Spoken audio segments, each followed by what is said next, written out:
So lovely. So good morning, everybody. So it's lovely to come to you live this morning. And I pray that the week started well. Yeah. So I've been really looking forward to this morning. And I can tell you my guests were ready even before I was ready.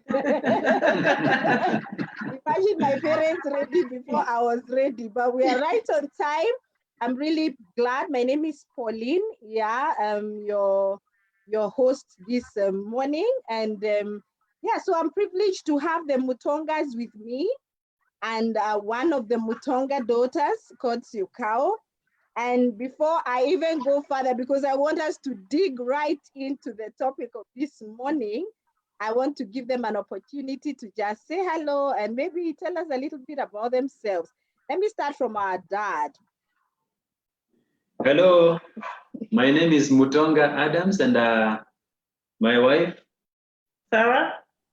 Yes, we are both missionaries with the Navigators, former teachers, but now working full-time as Navigator staff developers. Thank you. Wow, lovely. Nice to have you, Mr. and Mrs. Mutonga. Over to the nice-looking lady there. Hello, my name is Syokau Mutonga, and I'm the second-born daughter of Mutonga and Sarah. And I am currently working as an anthropologist with Book Bank Trust. Wow. So what is anthropology, Syokau? Anthropology is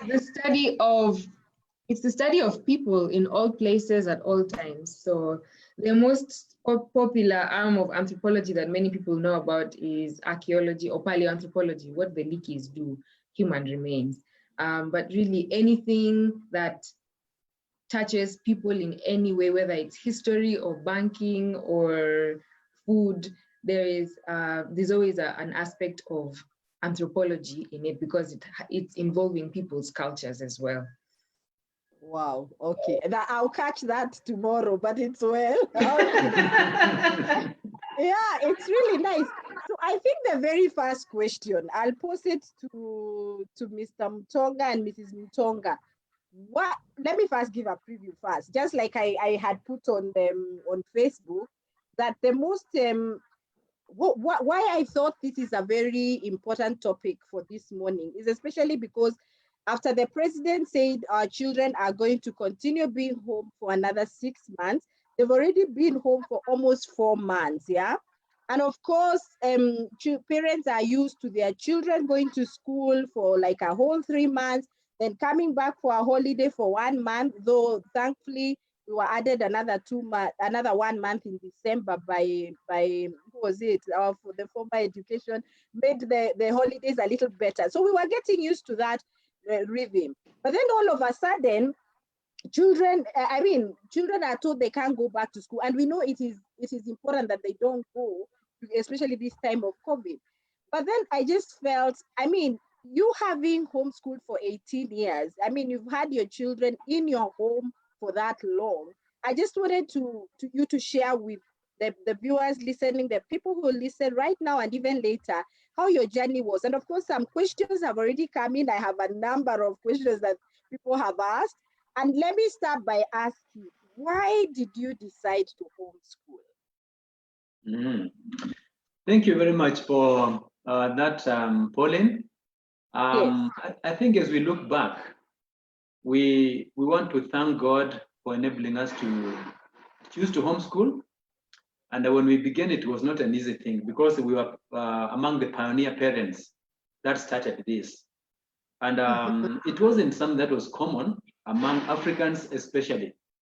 But as we look back and as we think about after observing life, observing our children, observing the children around, looking at the schooling system that we have, as much as we appreciated what was there in the school system, we felt like our children could probably get something a bit better, better quality, and even a bit more of attention. And so we thought that we could do homeschooling. And so my wife was very much active at that time, the children being young and all of them being 10 and below. We felt like we can make some good foundation. And so we began looking around and asking ourselves, what can we do for our children to give them something better that would be able to really make them be foundational? And we thought about the issue of generations, where we thought of, beyond them, even beyond even their children, beyond, their children's children, how can we set up a foundation that can make them be able to pass on this to succeeding generations? And so we felt that personal parental attention would be very important, coined together with education. That would be very important. So, and I'm sure my wife, can talk more about that also. But how do you, let me just go back to what you said. How, now that you said, of course, it was not very common then, and it's true. Yes. But how did you, is it that you had heard of homeschooling? How did you think that you could homeschool? I think for us, yes, just to take a little bit, just back kidogo. Yes. We had had, we'd had people homeschooling, but not many. Mostly we would hear it from the Mzungus, but we had a family that we knew were homeschooling, like 2, but they were homeschooling because they were out of the country, they were Africans. But as my husband has said, what sparked basically about us thinking about an alternative way of education was during those days, in the 90s and early 2001, tuition was so key. Excuse me. So there was so much tuition. We never had time with our own children. They wake up very early, go to school, come late with work, a lot of it. And during the weekend, during the holiday, there was, sorry, ma'am, you need some water, I think. And I'll get some water. So we began to ask what we were going to do. And we were now looking for an alternative. Yeah, I think, sorry. We felt that they were having too much load. One thing, they would go very early in the morning, then they would go and spend the whole day in school. Then some of them would be left after school, and then over the weekend, they were needed also to go for tuition. And because they were getting exhausted, and then secondly, they were not even getting enough time with us as parents. So we felt that it was too much. And being trained teachers, we felt like we could be able to help them at least get something that was a bit more relaxed, that would go, it would be paced with less stress. And so we began looking around, and that's now where Sarah began looking around and asking missionaries around us what we could do. Sorry for that. Just to add on to that, I think the nature of our work was also in such a way that during the day, we spent so much time in ministry with other people's children. And by the time our children came home, we were too exhausted for them. So we began to ask, how long can this continue? So there were different options. We were thinking of taking them to maybe the British system, which did not have as much work then. But then it was too expensive. We were in Machakos town. We didn't have many choices. So we explored different ones. So as we were praying, because we spent time praying and asking God, how would you, we want to spend more time with our children. And the schools around are too expensive. So Lord, give us an answer. So just one day I went to church and I asked a lady in Machakos, Bomani Church, where do your children go to school? So she was like, oh, I homeschool them. I thought they were all going to RVA. It's like, no, and then the shock. So when I said that, she was like, why are you shocked? So she gave me msomo. So I don't know msomo in English. Yeah. You Africans think homeschooling is for Mzungus, for white people, and it's so biblical. So she talked so much. And then the following Sunday, she brought me a stack of magazines called Homeschooling. She told me to study for yourself and see that this thing can be done anywhere. And that time we were not even thinking of leaving the country. That was, we were not even, thinking about going to Tanzania. So I read. And just to say that I was more excited about homeschooling than my husband was. We are two, our personalities are very different. So he gave me the permission to pursue. And so I read, I was so excited, but he wasn't. So, Mr. Mutonga, why weren't you excited at first? Well, I think like everybody else, it is something new, and I never heard about it. I never seen any homeschooled child, never met any homeschooling parent. So I was wondering, is this thing real? Is it possible to be having a school at home? So just like everybody, I was skeptical until I also read the magazines. Then I saw testimonies of children who have been homeschooled, and I found that this thing is more deep than than meets the eye. And so I eventually became part of of what was happening, and I'm very happy that we chose it. But then the journey took 1.5 years. We just didn't wake up. Just exploring and praying and seeking. It took like 1.5 years. Okay, so you didn't just go in, you decided to. So how old were your children then? There was 12, 10, and 8 when 12, we started. 12, 10, and 8. Yes. What about the fourth born? She was not born yet. Oh, this one came when we were in Tanzania. This was many years after. Yeah. Okay. Yes. So it means that the 12, 10, and 8 were already in an outside school. Yeah.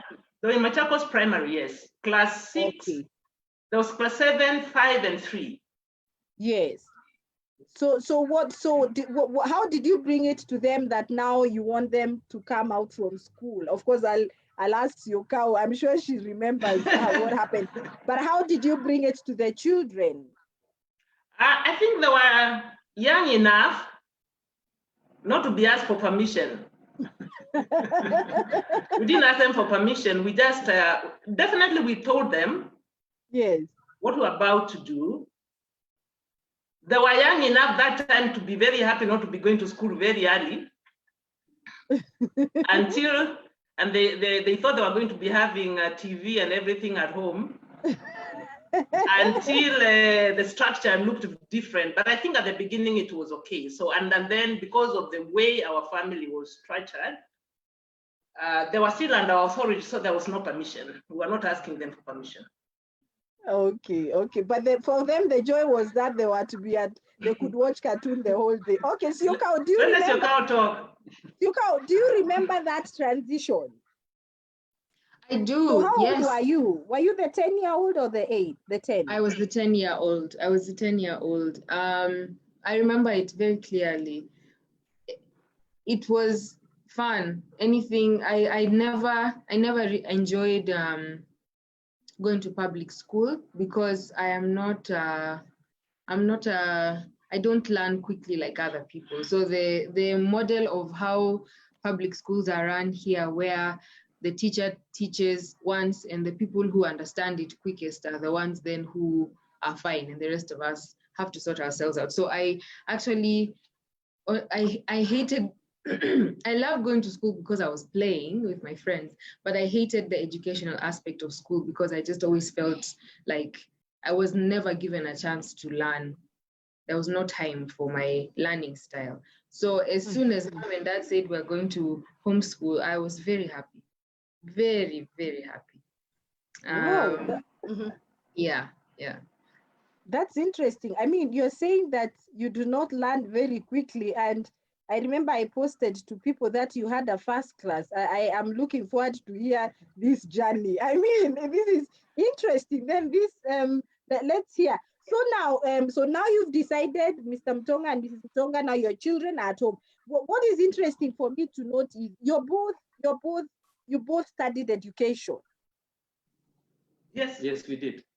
So how was that? Was it? I mean, because I'm imagining most teachers, the people who had teachers, would be the ones not okay for their children to learn from home. How was there? Was it a contrast for you? Did it feel strange? What did you get from people when they started now hearing your children are now at home? How was that for you, being educated? I think one thing that we did in college, we learned about issues about stress and education. And so, seeing that, that the normal school is geared on success to the point of hurting the child, where, it's just, pumping and pumping and pumping without considering that a child needs time to play, time to interact, with the parent, and then just time to be, themselves. And so we felt like, even though we were coming from that background of being pumped, so as to go and pump others, we could be able to help our children, have something different.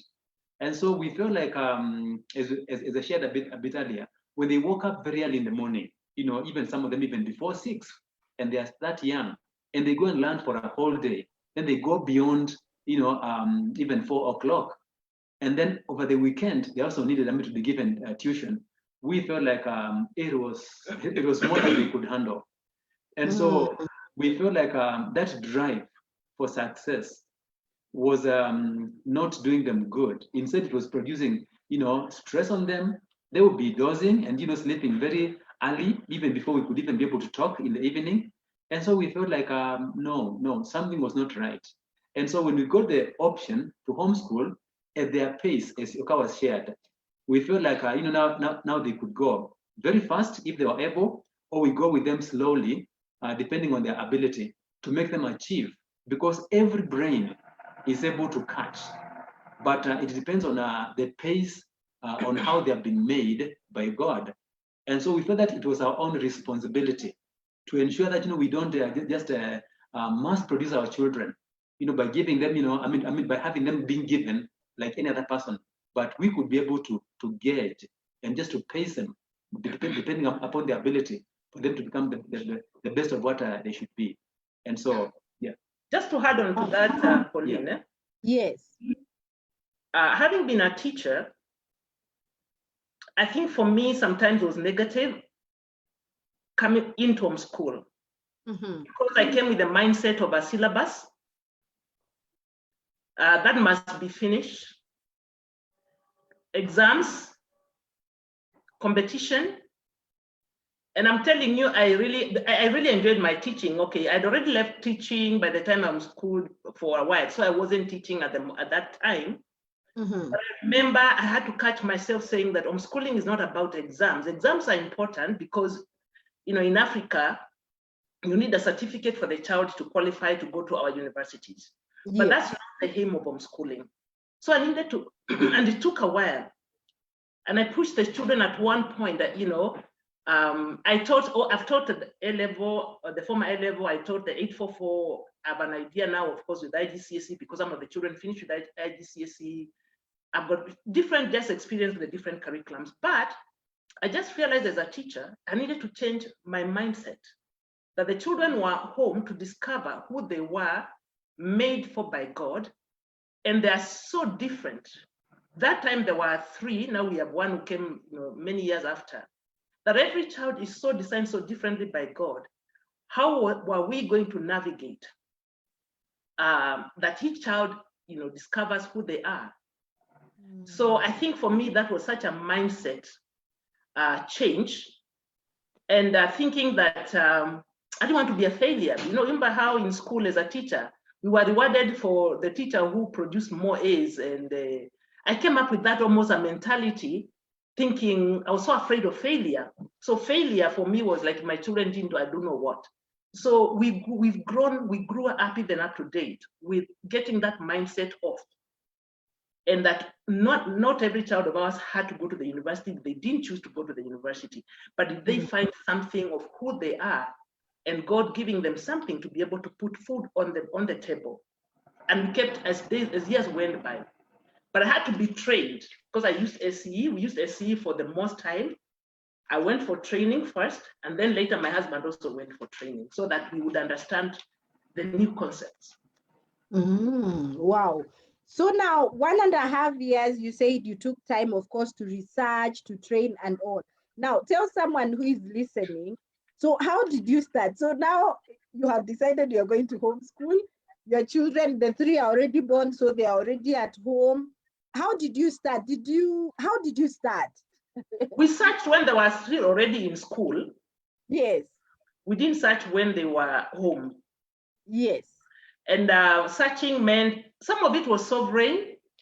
Yes. God brought people in our hearts. And I think the people now wanting to homeschool are in a better place than we were because we didn't have a lot in the internet, or we didn't even know how to search. So as we use people more, like asking a person would refer you to another one. Then we had some of our friends who are already ahead of us. So they told us what they were doing. But one of the biggest, whatever, was one of our mentors, Muto and Stefan Mahini. One day we were just talking casually, and they had been homeschooling their son in Cote d'Ivoire when they were missionaries. And just from nowhere, they asked, why can't you people homeschool the girls? And it was like, yeah, we have been thinking about this. And we were in their house just for a dinner, passing by. And then Stephanie just gives me this big volume of with manuals of different curriculums and what to expect from. So it was a big manual. So that was a very big eye opener. So you had already received all this information before you started. So the day you decided to start, is it that you bought little desks for them, chairs? You know, I want us to go to the practicals. How did you? Yeah, the practical bit was when we read, we chose a curriculum and we chose SC because you realize there are very many curriculums in the world. And because we were teachers, for us, and me, who was the main person to be teaching the children, I love structure. So there are many curriculums that people do on subject, this and that, as we chose SCE. And again, by God design, another friend told us that Enoch and Violet Mool were, this was 201. Yeah, 201, they were having like a talk on SCE curriculum. And I attended, when we attended the meeting, I realized, yes, this is an affirmation from God that this is a curriculum we want to use. So that's how now, after now, we narrowed down from, because I was aware of Sunlight, I was aware of Cornerstone and a few others from now the reading and the different friends, we narrowed on one, SCE. And now from there, now we ran on with the Mohos, and then we got training. So how was your day like? How was your, let me go to Syokau because she can remember how that time. So you're now out of another school, because I think homeschool is also a school. So you're from another school now to the homeschool school. How you thought, of course, you'll be watching the whole day, but then your mom said that didn't happen. So how was the structure like from young? Tell us when you were younger also. It was always very structured because we both mom and dad are very structured people. So it didn't matter whether when we were in public school or homeschool, we just always had a structured life.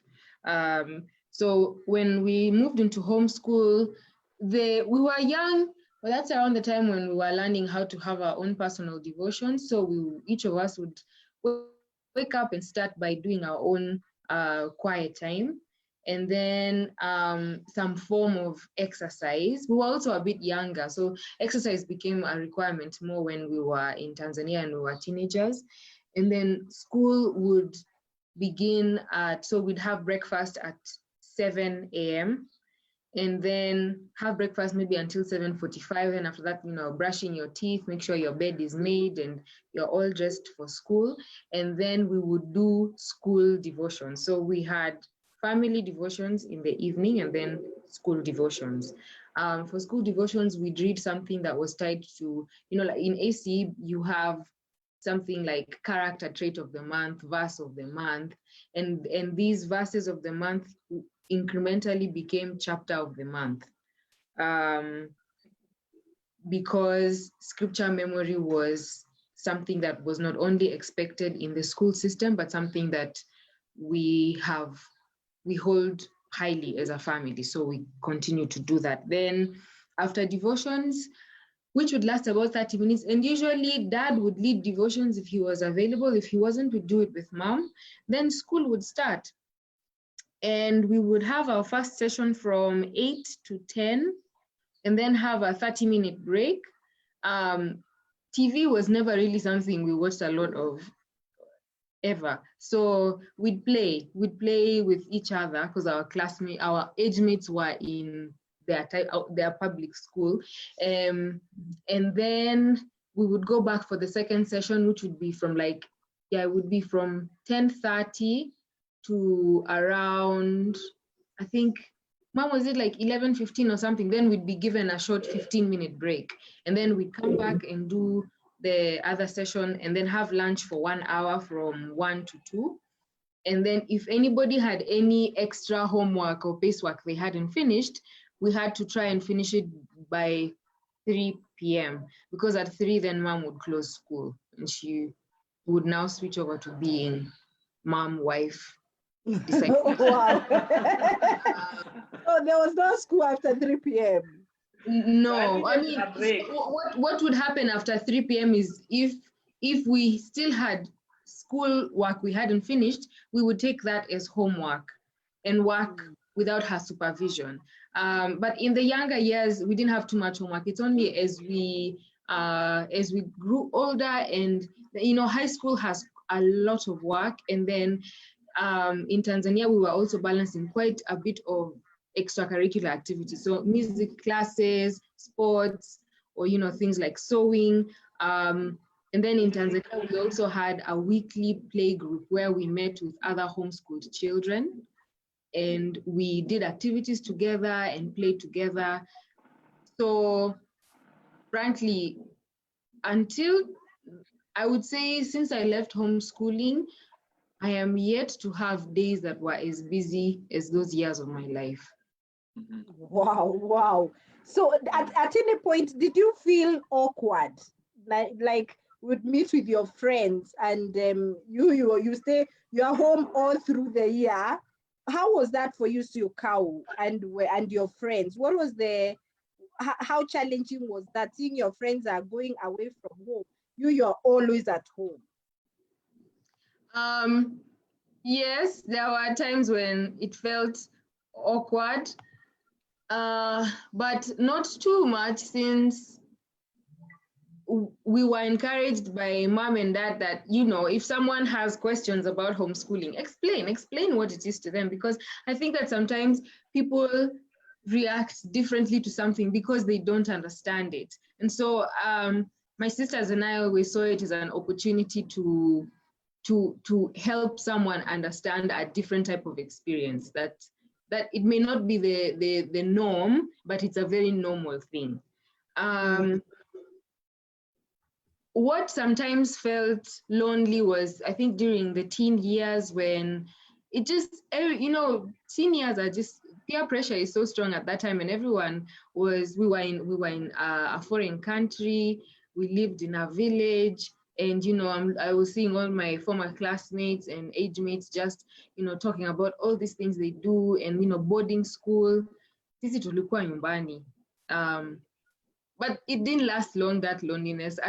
Sooner than later, it became very clear that, at least I can speak for myself, that homeschooling was the best way for me to get a good education and pursue other passions which I had, while remaining centered in Christ.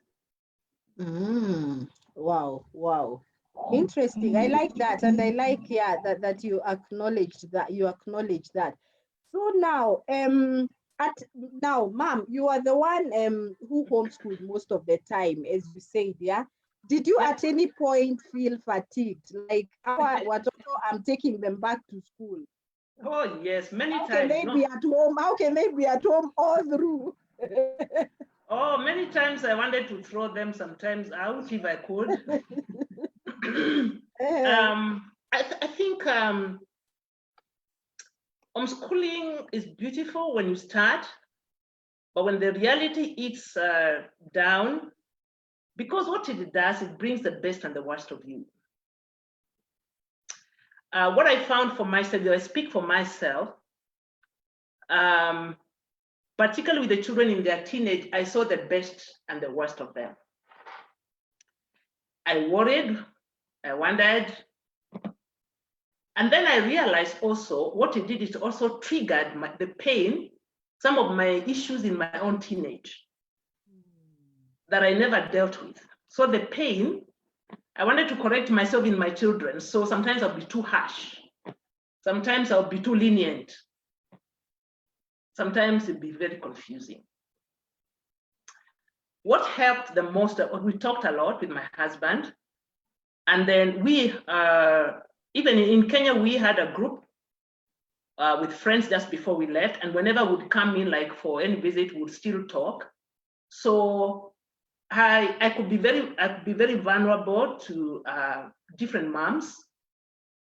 And we had accountability groups where we'd just meet and share, but making sure that the confidentiality of the whole matter remained within a group. If I was very stressed, I had somebody to talk to.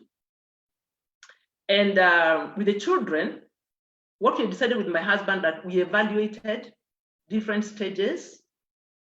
And there are times when the children sometimes would have clashes between me and the girls. And at a particular point, as they grew older, we always gave a particular open bit where it's like, you are free to go to school. So that was open. So we evaluated before the Lord every year or so often, was this the right thing that we should do? So yeah, there are times I wanted to take them, and there are times I would even stop teaching them. I would be so stressed, and I'll be like, today there's no school. I'm feeling stressed. Kila mtu ajitegemee. And then sometimes would be like, we would pray. Yeah, I'll be frustrated, but I will always take a break and go before the Lord and talk to my husband. I would cry sometimes even in their presence when I'm frustrated. When they were slightly old, I think now, the relationship began and kept changing from mother, sisters to mom. You know, it just was very different. Yeah, but it can be very tough. It can be very tough. So, Mr. Mutonga, you are the head of this family. Did you also feel that way? Now, what did I get my family into? What was the worst for you? Well, I think one of the main things, maybe if I can just go back a bit before I answer that, yes. It's when we began, of course, I was doing the devotions for the children, you know, setting the spiritual base for the children and even the family.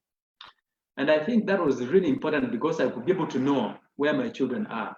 One thing biblically, knowing that being the priest in the family, I would know that Sarah is here, being their mother and my wife. Then, you know, Kave is here, Syokau is here, Modoni is here, and then later Sifa is here. You know, that really gave me a very good contact, you know, with them as a father. And then I would know exactly what to pray for them, depending on their need, that I could be able to observe and even what I could be able to hear. And then as Sarah shared, it's like whatever we went through in homeschooling, we would always discuss it. So she just come and pour her out. Her heart out. Her heart out. And then, you know, we'll be able just to share and just, you know, discuss everything, pray about it. And I would comfort her the much, you know, that I could. And so it was not basically an easy journey initially.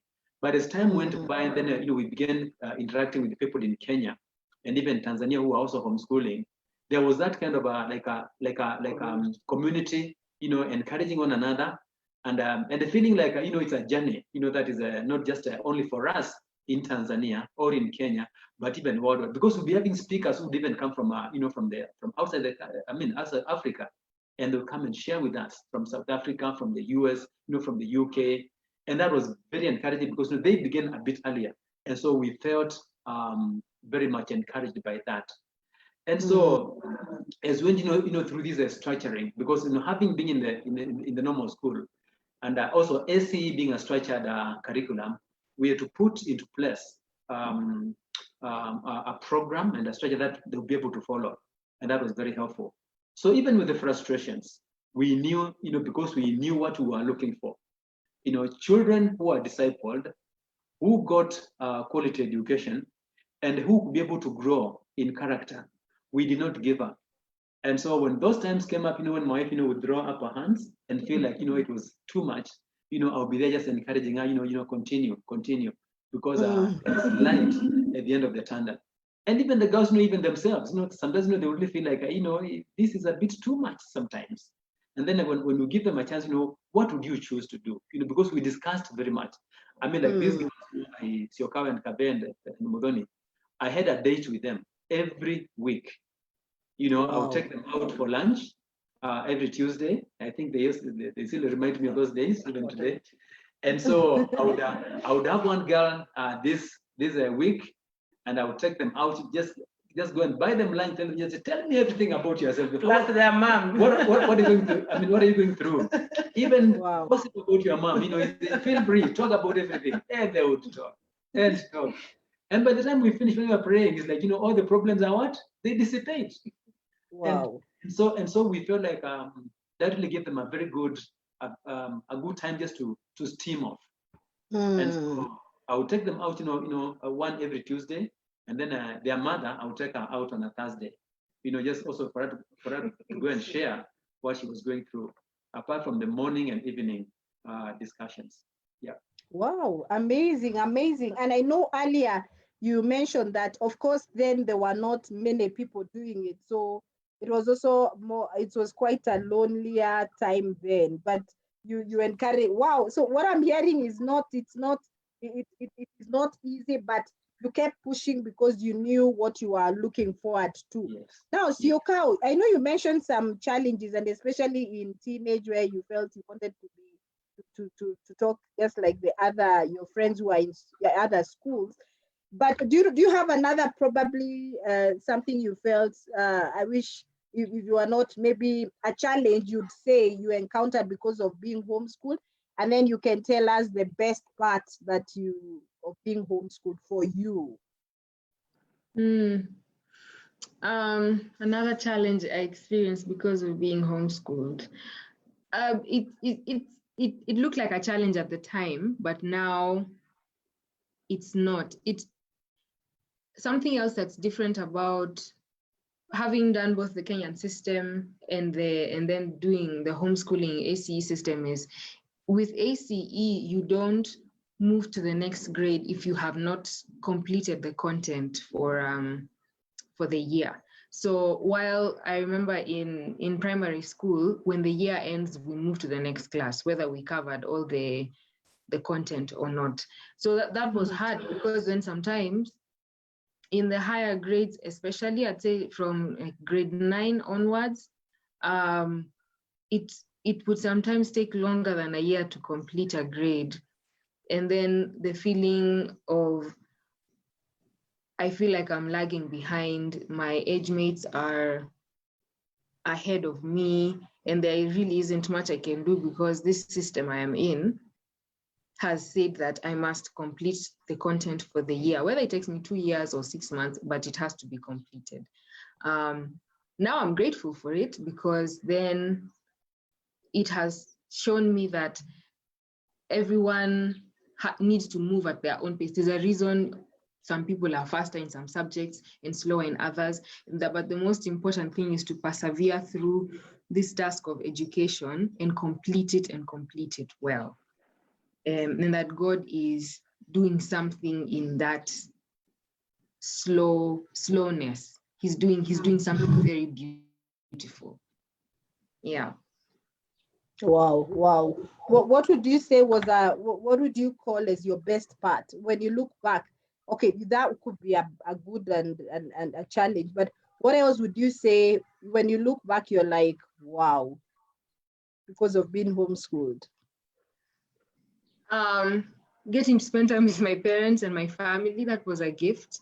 I think the reality usually is, after 18, once a child leaves home, really, the quality time with family continues getting less and less. So I'm really grateful that God gave me that opportunity to spend so much time with my parents. And I think that especially as a pastor's kid or a missionary kid, one primary reason why I think many pastors' children we tend to leave the faith when they are older is just partly because they were never parented. Their parents were parenting other people while either leaving them to parent themselves or letting other people parent them. So, a child then very easily concludes that if this is a God who made my parents care more about other people than me, then I don't want any part of him. And I appreciate that homeschooling also taught me to have the self-discipline to sit down and learn something for myself, and to understand that if I don't understand something, whether a difficult concept or something that other people understand easily, it's not because I'm foolish, it's just because I need to approach it in a different way, and maybe sit down and break it down a little bit more, take time to understand what exactly this concept is, and I will understand it. And that was also very helpful in university, where if a difficult anthropological theory would come up, then I knew that in this moment, if Christ has led me on this path of anthropology, then he knows that there is nothing that he will bring my way that he cannot help me understand. So I just need to take time with it and ask for his wisdom, and God really does show up for his children, but many times he shows up in ways which we don't expect, and ways which require perseverance, which is just difficult for all of us as humans. Wow. So now, Syokau, you went to Nairobi University. I mean, after being homeschooled until high school, how was that transition for you? I mean, you're now meeting people who have been they're saying, I was in this secondary school. There's a way the system is done, our Kenyan system. So now you're getting to a new system. Probably your social, and maybe you can mention, I know your parents, or you also mentioned their days you'd have with other homeschool children. But how was your social life? How did you integrate to a public university? Integration was not easy. I will not lie. It was not easy. It's and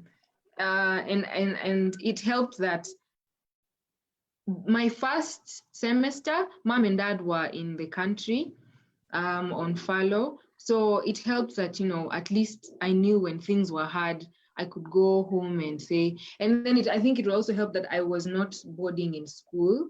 So I was not entirely inundated all at once into a system I had not been a part of for many years. But I then also found two good friends in school who would help me and explain and just say, when this is how the Kenyan system works. So when the teacher says this is what they mean. And I think it took like a year and a half. First year and the first half of second year were not easy years. It was just transitioning, and transitions are difficult in anything.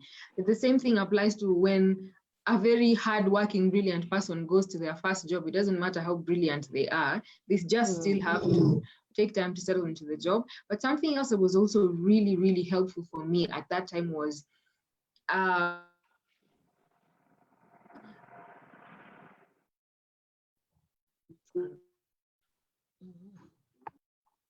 British Institute in Eastern Africa. And that Sorry. So is it me? I think it's me. I think it's my internet is unstable. Can you hear me now? Yes. Yeah, we can hear you. Pauline, okay. Yeah, so volunteering at the BIA was educational but also fun.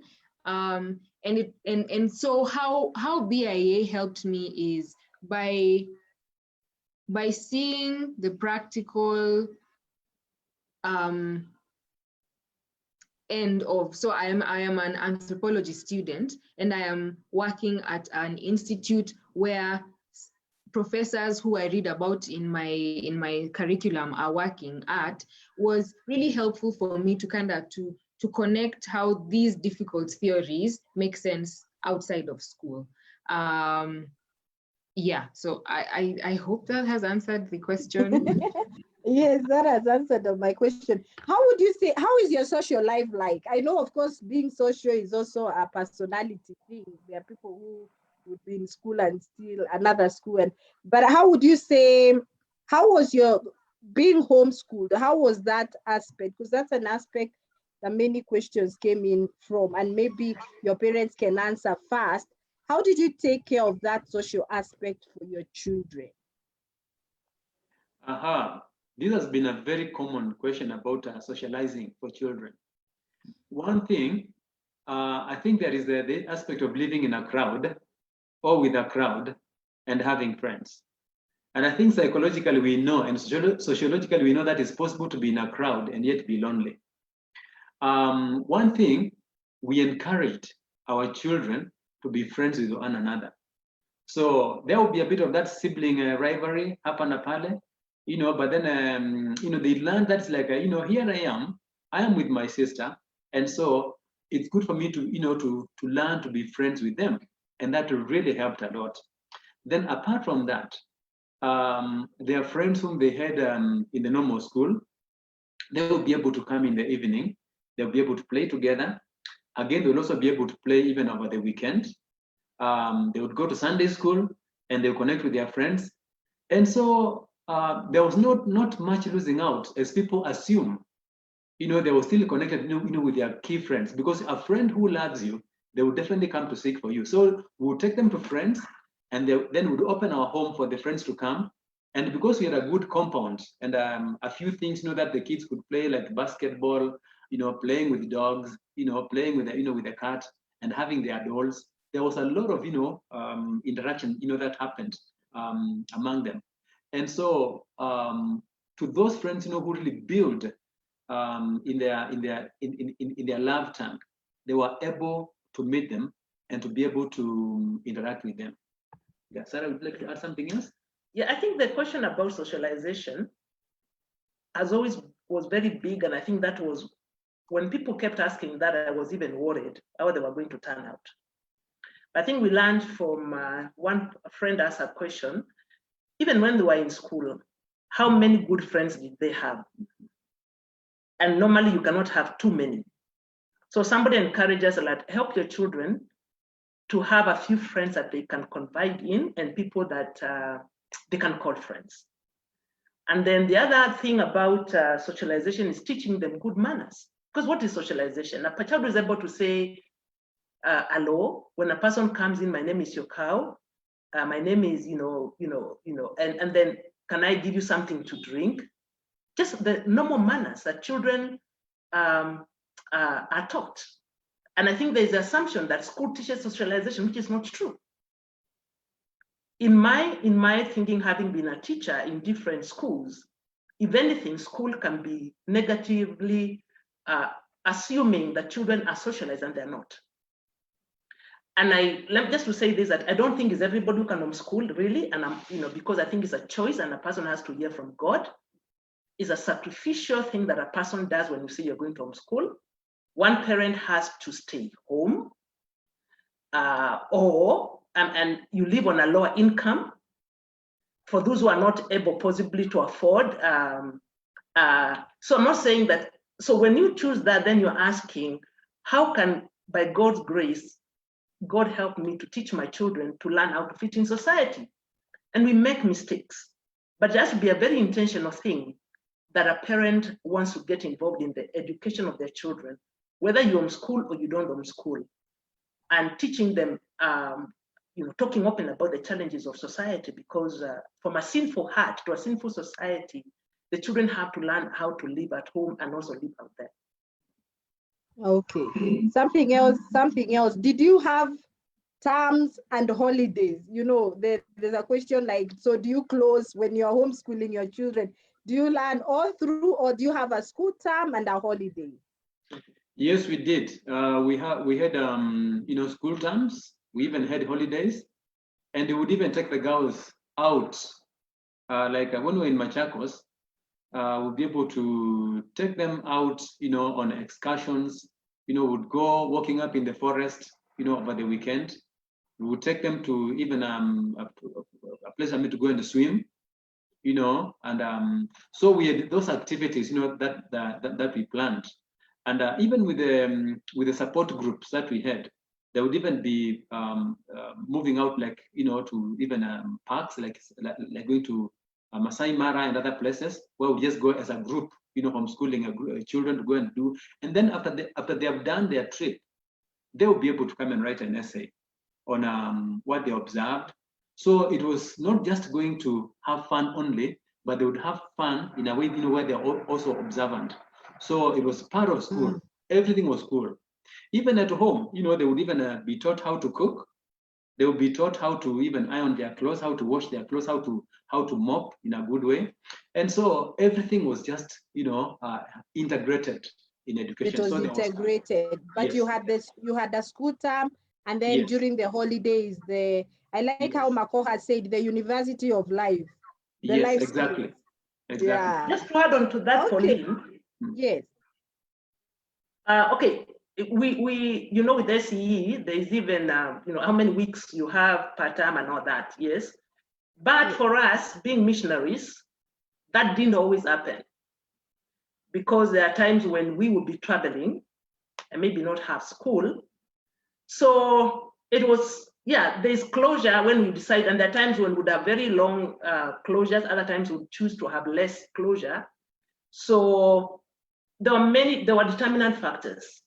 Or if a child had been sick, they're not just going to close because the calendar says it's closure.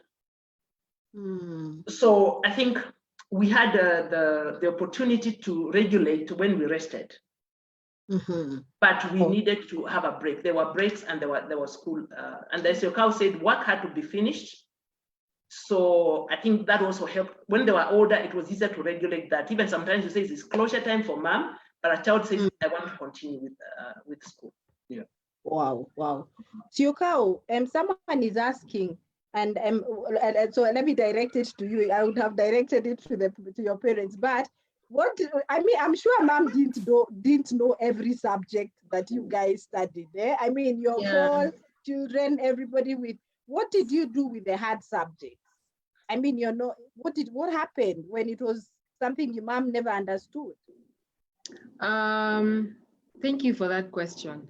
What we did was, this is where community comes in. So it even goes back to socialization, because so let me touch on socialization and then use that to answer this question.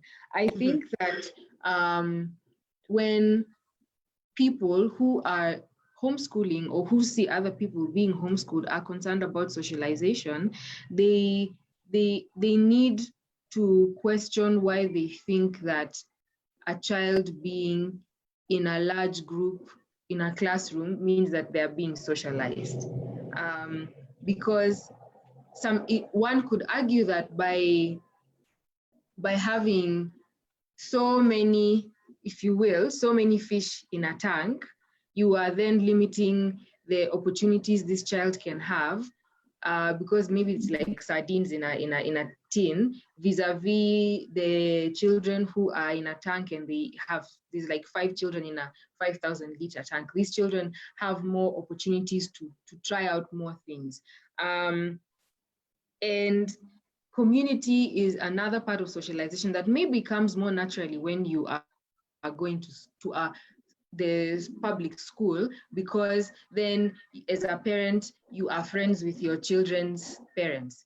And then this then becomes a community where you raise your children together. So then in a homeschool setting, if a child is not socialized well, or is not social enough, that is a problem of the parents, not the child. It means that these parents have not taken the time to create the right type of community around their child, so that the child can be raised in the ways they can't raise them. And one way that happened for our family was, my parents are both strong in the humanities, not too strong in the sciences. So yes, when we got to high school, mathematics became difficult.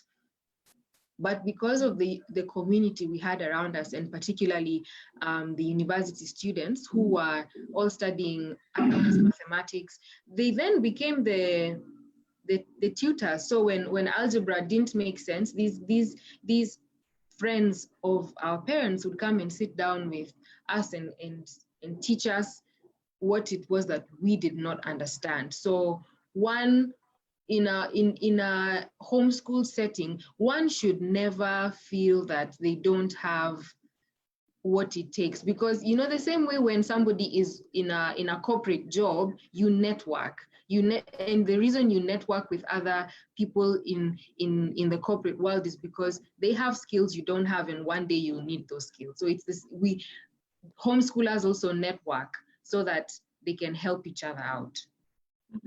Wow. Can I add something? So it is, yes. Can I add something? I think there's a possible misconception about the issue of learning at home, that the teacher or the mother or the father is teaching everything. They are only guiding. They don't teach everything. The way these curriculums are set is that one step leads to the next, on a very thin layers, such that the child can even teach themselves, as they learn, because they are given very clear examples, and they learn, with very little, thin layers, and they're able to go far. So the teacher or the parent is only there to clarify what they're not understanding. And then when things become now harder, that's now when we go and ask for outside help to come and clarify for us. And so we could even, somebody like me, I did arts, I did English, but I could even teach even biology and even science because of the way the book is even explaining. I clarify and the child just goes ahead. And so just, for the sake of just that clarity, thank you. Wow, thank you for that. There's someone who is asking, address, and I think, Ma'am, you probably mentioned, but you can add something. It means that if you are homeschooling, like for example, you for the 18 years, so it meant you are at home with your children all through. What about the family income? What does that mean then? If someone chooses to homeschool, how did you guys go about that? Okay, so you didn't work for all those years. How were you managing financially? Maybe our case is different because we raise our support. We are Christian workers, so we didn't have a salary paid. So by the time I began to homeschool, I was already at home anyway as a stay-home mom. So I didn't need to leave my job so that I would homeschool. But and then I think I had the privilege of merging in my homeschooling and ministry. I did both, and I think so for us it's different. But I can share examples of other people that I know maybe who homeschool. When people leave jobs, maybe one mom leaves a job so that they can come home and homeschool the children. One of the things I've noted that even, when I left my job personally to come on full-time staff, I realized when I'm home, there's less money spent because of the controls that I put than when I leave home and go. So you realize that when you're at home, sometimes the bills will be lower than normal. And I've known other people who look for ways of earning an income when they're still at home, depending on their specialization. And there are people who would even hire a teacher. And that's a challenge because you don't know who you're hiring, because it's all about character and transformation. You don't want to remove them from school and bring them to another person, because in homeschooling, the parents or one of the parents should be the primary teacher or the primary contributor of education. So God, and a very God-given thing, a person always bringing it before God and asking for what would happen. I saw at home, I saw juice, do things that do not take me out a lot from the children, because if I do things that take me away from the family, then there was no reason for me to have homeschooled. But that can be debated by different ones. So there are small things I did that I earned a little bit of some income. Let me ask you a very personal one here. How do you feel? You have given, you have given your life for your children. You had your career. What does that make you feel? I mean, speak to a lady out there, who is asking, how then does it mean you have you lost or gained? What do you feel as a person? I know you're still homeschooling your last born. Your last one is not yet done. Yeah. How does it make you feel? I think because this is something I've always evaluated before the Lord, often, several times. When I see the children now, what they're doing, the older 3 ones working and having their own life and managing it, not that they're not angels. I feel I'm fulfilled as a mother. And being fulfilled does not mean that I don't wish, like sometimes I'm looking forward to having my own time. Like I can't wait for the last one to finish because I feel that my life has been, as it were, with the children. But I do feel that the latter years have been more creative than the earlier ones, where I've studied some courses online when I'm still teaching the children. So I think for me is telling the mothers out there, it can be tough, it can be, you feel like your energy has been sucked. It's more than babysitting, it's worse than babysitting in terms of, because when they're older, there's talking, there's argument, there's a feeling, sometimes a failure. But I think just watching the children now speak for themselves and being able to talk about what would have been done better, or would they homeschool their own children or whatever, and you leave that to the Lord. So I do feel that I believe my children will raise their children better than we did. Wow. So I'm looking forward to something better than myself. Wow, amazing. I like that. Now someone is saying, Ruth Kilo is saying you are her teacher. She's very happy to see you. She's excited. Now there was something about, someone asked, because you're mentioning ACE. Is it the only curriculum that people can use to homeschool? Can you homeschool with it? Is it the only one? Maybe answer that for someone asking. No, it's not the only one. In fact, there's so many curriculum. There's so many. They can't even be counted. There's very many. So I think now the Kenyans are spoiled for choice. I know people who are using the 844. In fact, people say now the new curriculum is very friendly. Yes, the CBC, yes. I have a neighbor at home in Machakos who is using that. And I know some of the people even who use SCE prepare their children to do KCP. Others even prepare their children to do, all the different exams that you want. So I think there are very many. There's the only challenge, the reason why I think you hear many of us using SCE is because there's an office here in the country where we would get the materials from. The others, you have to source them out. But I also now hear the Abeka and others now, they have some, if somebody wants to tell them, they can chat me on the side. I'll direct them to somebody who will tell them what curriculums they can get from around. And even if they were to Google, they will get to know whether they have offices in Kenya. Wow, okay. So Syokau, someone is asking, how did you transition to Nairobi University? I mean, in terms of, yes, you talked about the challenge of, I mean in terms of what do the papers, like you are from another system and homeschooled for that matter. How was it for you? How did you get there?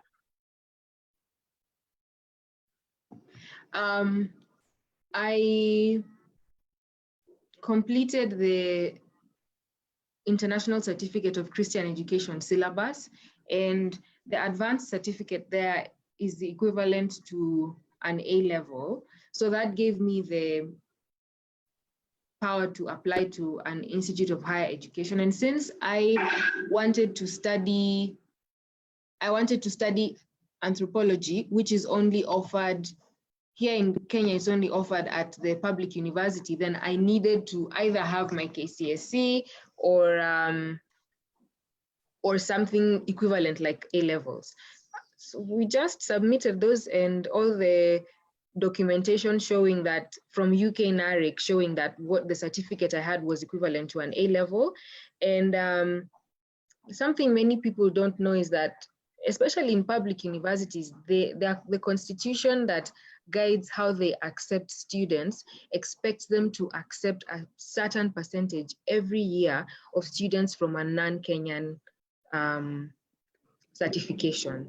So if you speak to a registrar of education in the particular university you want to go to, and just keep that conversation, but also keep it respectful and make sure that you have all your papers. I don't see why someone won't enter an institution of higher learning. Okay, all right. So yeah, we are drawing to a close. I was trying to put all the questions together, and yeah, so it's really good. So your daughter, your last born daughter, yes, someone was asking about starting from scratch. So you started her at least. Syokau was in school a few years, but your last born daughter never went to another school. No. What is the difference between that starting from scratch from how at home and for the rest? What did you see as the difference? What would you say? I think there's no comparison. Sometimes we can be negative. But I think because of the sisters, I think they possibly have brought in more balance than if I were to do it alone. There are things that she wishes, she went to school. But I think for me, for us, we felt like we were able to, it was like a clean slate. Yeah, but I think the sisters brought in a little bit more. I also think she has interacted more with school-going children than our sisters. Oh. Yeah, because with the missionary work, the group that we used to have for missionaries left, and we were left without an homeschooling community in Tanzania. So most of our friends were school-going, and she kept thinking she wanted to go to school more than the others wanted to. Yeah, so, but when we came back here in September, when we were settling down, she went to an SE school. So she enjoyed it and made new friends. Yeah, so it's always different. And as I said earlier, God will never allow it. It cannot be the same for every child, and every season is different. One always has to go back to the Lord. Wow. There's something you said just before this one I think is mine, because you mentioned just before we started the show. And meanwhile, Syokau, you can be thinking of this one, and this one I'll give it as the last one. They're still coming in. That can a homeschooled child take up careers in medical and in legal fields in Kenya? So tell us whether you've heard that. And then what I wanted to ask you, you told me something, Mutongas, about that not all your children used the same curriculum all the time. I don't know whether it was curriculum, but so I want you to shed a bit of light there. So because you said, I remember Mr. Mutonga said, you're not doing mass production. So it was not, so Mr. Mutonga, at what point did you said, how did you choose the different curriculums for your children? Yeah, I think as they came to, on the upper side of the high school, we gave them a chance to be able to choose if they wanted to continue with the SEE or be able to go to the British curriculum, Cambridge, and finish up with that. And, Kave chose to finish up with Cambridge, even Modoni, and then Syokau chose to go on with SEE. And so when Kave and Mutonga chose to come and finish with Cambridge, because Mutonga was having some health issues, so we brought them to Nairobi, and then they were able to be tutored by other teachers, and they did very well. And even before that, because we did Cambridge, earlier in those earlier years, I was able to teach them English, poetry, literature. And so, they began, when we were in Tanzania. And then later when they came to Kenya, they were able to finish up and do tests. And then Kabe went to Catholic University and then and finished with a degree in education. And then Muthoni came to Daystar and finished their degree in clinical psychology. And so we thank God for that. Now Muthoni is a counselor. A counselor.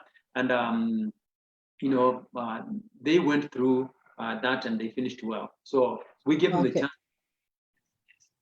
Wow, I like that. So it's not all children, not every child fits in a particular system all the time. Yes, all right. Yes. Okay, so Syokau, that one, yeah. So can a child in Kenya do law, a homeschool child in Kenya do law and medical?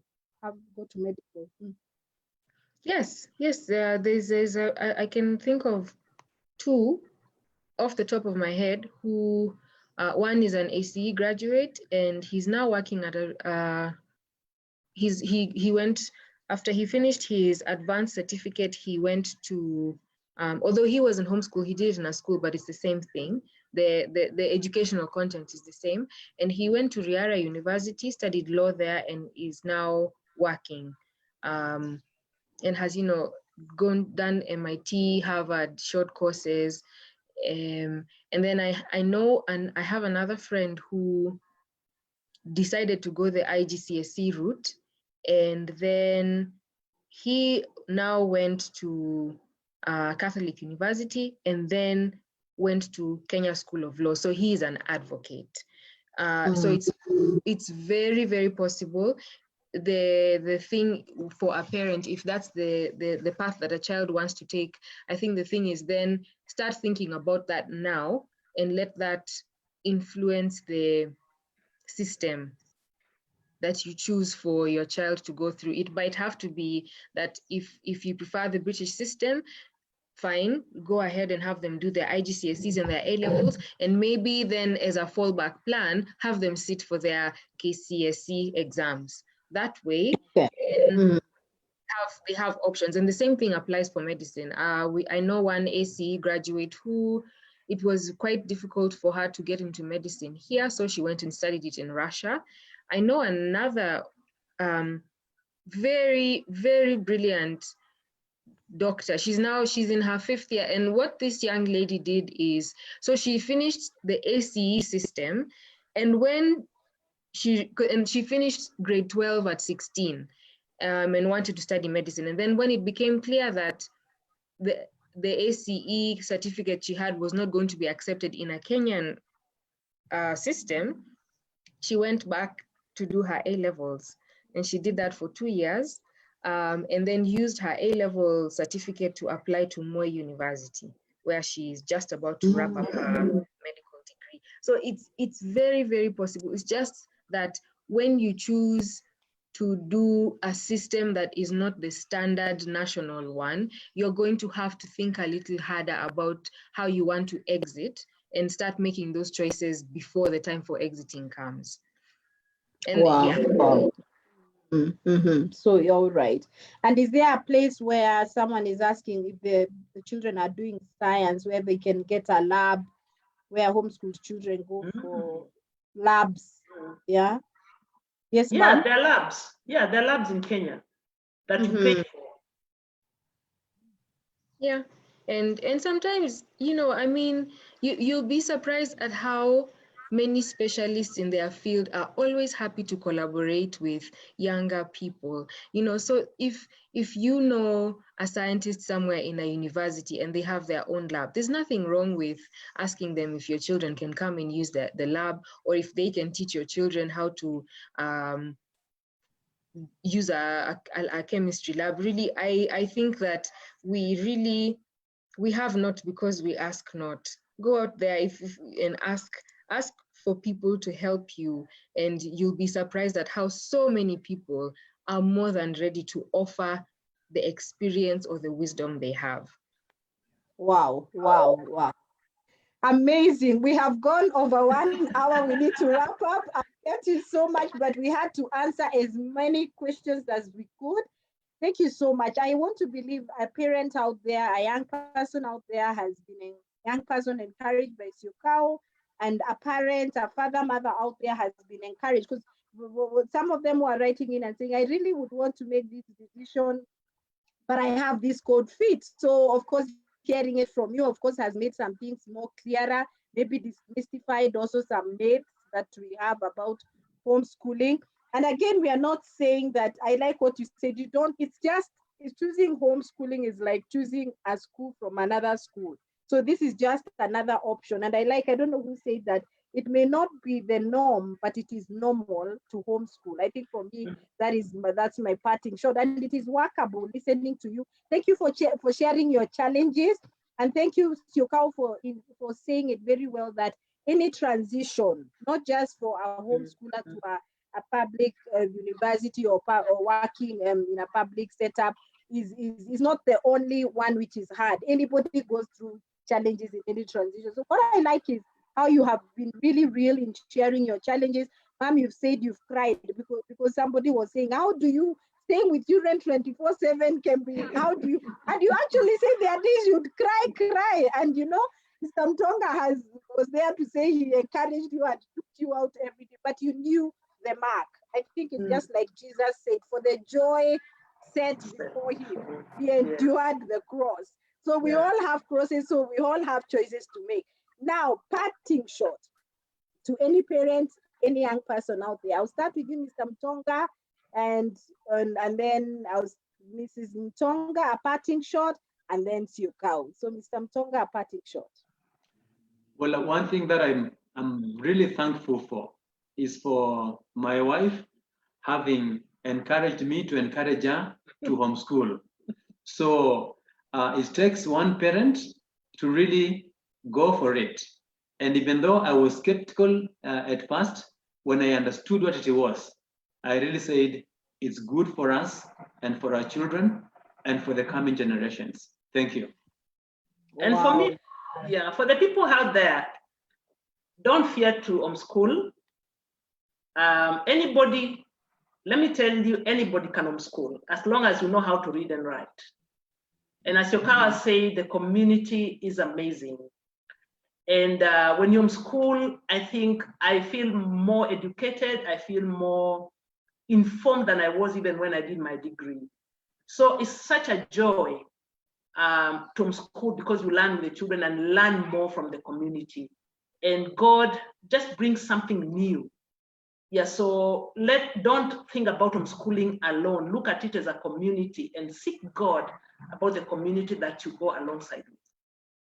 Yeah. Wow, wonderful. So on your parting shot, Syokau, you're also speaking to a young person out there who is feeling quite discouraged being at home right now and having, hearing that term, we are being homeschooled. So encourage that person, and you could also encourage your parents. To my dear homeschooled child friend who is feeling discouraged, it's okay, and that's normal. Hang in there. If you are a follower of Christ, ask Christ to carry this burden with you and to carry it for you, and see this as like you're being prepared to get a rare skill set that will propel you very far in life. So persevere, and whatever it is that you can do to make this enjoyable for yourself, do it. But just know that it's doing something, and it's doing something good. And for the parent who is wondering if they can do this, my parents are two very daring people who most times do things that they don't entirely know what the outcome will be. But just remember that when God wills something, he provides everything you need for that thing. So if this is his will for you, then he will foot the bill. And I mean, what do you have to lose? Whether you stay in it permanently or you try it and it's not for you, you've still learned something, and that is very, very good for you. Wow, wow, lovely. I think for me, my parting shot is It may not look normal. It may not be the norm too, but it is normal to homeschool. I mean, that's my take home this morning. I've really enjoyed being with you. And thank you everyone who was able to tune in with us, and even those who will watch after this. We say the Lord bless you, even as you make any decision, even as you continue on, as we continue to hold on because of the situation of our country. Our children will be well, and we all parents will also be well. So God bless you. God bless you, the Mutongas. God bless you, Syokau. And see you next time. And God bless Kenya. Bye-bye. Bye. Thank you.